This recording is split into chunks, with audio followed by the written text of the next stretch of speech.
stood there small amongst the flames, village gone in sorrow's name. Tears reflected in the sky, shattered dreams and whispers die.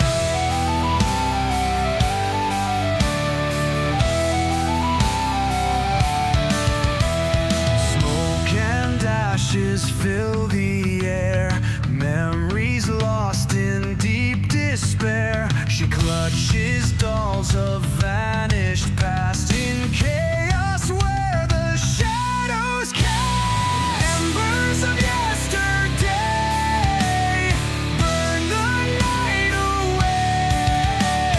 Screams in silence stay lost in the fray.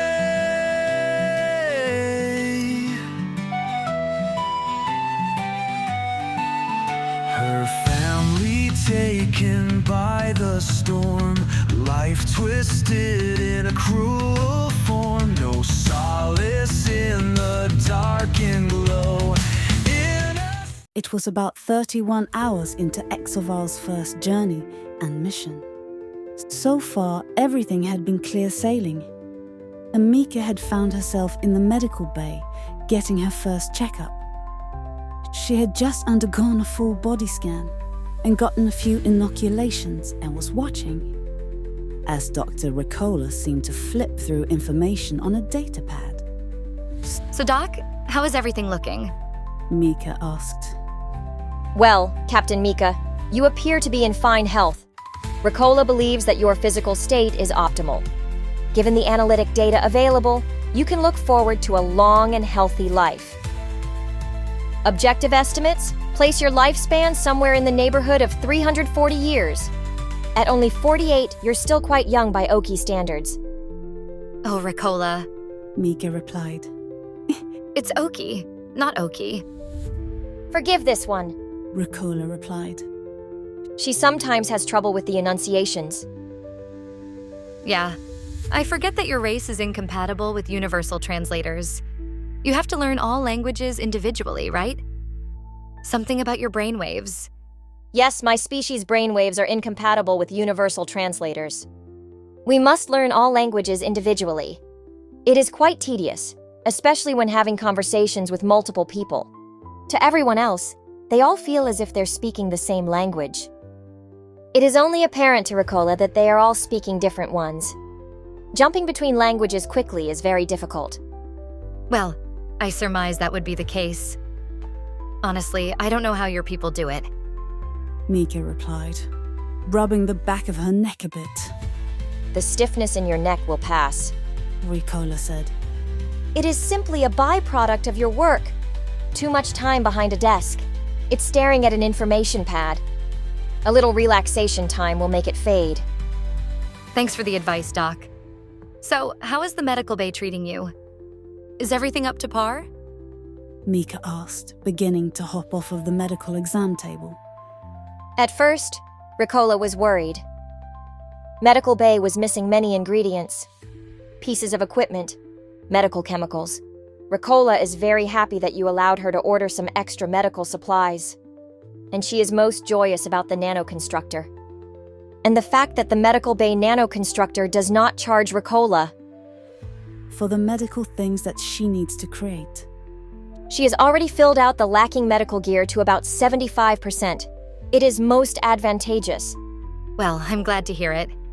Mika replied, as she adjusted her suit somewhat, straightening it up, and coiling her hair back into a bun, placing her ever-present comb into it, in order to hold it into place. Bridge to Medical Bay. Is Captain Mika there? They suddenly heard, announced over the ship intercoms, located within the medical bay. Yes, I'm here. Captain, we need you on the bridge. We have a problem. Our long-range scanners have detected an incoming ship. They've flown right by all primary warnings and gone straight to a red signal, telling us to stop immediately. They're at light speed 15, moving in the opposite direction as us. Every time we try to adjust course to move out of the way, they block us. If we don't stop soon, we're going to have a light speed collision. Trust me, Captain, you don't want to see that. Well, I doubt we'll be seeing anything if that happens, as there won't be anything left. Confirmed. All commanders to the bridge. I'm on my way. Mika replied, as she began making quick pace out of the medical bay, heading toward the bridge. As she finally made it to the bridge, walking through the doors, the ship commanders were already there. What's the situation? Mika said, as she walked around, taking her seat within the captain's chair. Nothing's changed. They are still blocking our path. One of the crew members behind the section of the bridge, designated for all of the scanning equipment, said. Captain, Dolus said, in his usual serious tone of voice, even in this intense moment, not seeming to be shaken. according to the data we're picking up, the energy signal of the vessel is exceptionally high, even greater than our own. At minimum, it has to be a Tier 3 ship. What are your orders? Mika looked seriously ahead of them, through the view screen out into space. As the stars whisked by, Mika reached over and tapping the intercom systems for the ship, a ship-wide broadcast.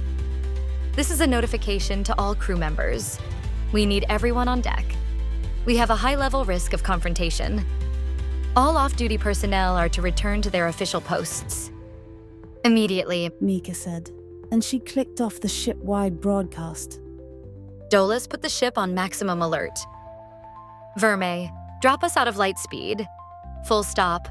Obadal, arm weaponry, shields at maximum. Load all missile bays, plasma cannons, and beam emitters at maximum strength. Hold stance. Mika shouted out, the flurry of orders getting immediate response as everyone rushed about fulfilling their duties, and a swirl of blue light. The exoval dropped out of light speed travel, arriving in an empty section of space. No planets or stars nearby, or at least in clear view. Give me a readout. What's going on with the enemy ship? Mika shouted. They're incoming, Captain. One of the crew members replied. They're dropping out of light speed travel now. They should be here in 3, 2, 1. They counted off as a massive orange flash of light erupted from the space in front of exoval, as an absolutely massive ship appeared.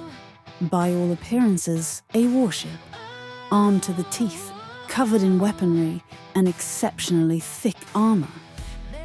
We're receiving a hail, Captain. They're trying to contact us. Send them through? Mika replied, a serious expression on her face as she focused dead ahead, trying to get a read on. The ship, as a holographic display, appeared in the center of the room. Inside of it, they could see a view of the interior of the bridge of the enemy ship. A flurry of crew members, most wearing what looked somewhat like tribal clothing. A flurry of tattoos on their bodies in different places, and sitting dead center, a somewhat attractive woman with long flowing black hair sitting in the captain's seat. Hello. Can I assume that I'm talking to Captain Mika of the exoval? Yes. Mika replied. How exactly do you know who I am? And what do you want? Mika replied. How I know who you are is, well, none of your concern. The woman responded, crossing one leg over the next, a sense of ease and confidence about her. I am Captain Shima of the Imperial Rhoda Army, captain of the starship Verita. You, Captain. Mika, are in possession of something that I want. There's no use lying to us, or trying to tell us that you don't know what we're talking about. We're already well aware of the situation, so this once, and only this once, I'm gonna offer you the opportunity to save your lives right here, right now. You will power down all weapons and defenses, A team of my security officers will board your vessel. They will take the 3 Kothians that you have in your custody into our possession. You will then turn over command of your vessel to my first mate. There, your ship and its crew will be taken back to Palanta the Rota. Homeworld, if you follow our orders, do as we tell you to do. Then, upon the subsequent taking into custody of the 3 Kothians on board at our home world, ownership of, your vessel will return to you. You and your crew will be set free, and all it will amount to you will be a minor inconvenience. Or you can play this the hard way, which you are, by all means, welcome to do. However, I assure you, your chances are not good. My vessel is superior. If you choose to fight, then I will destroy you without hesitation. Mind. You, I'll just have to batter you around a bit until such time as I can take the Kothians in your vessel into custody.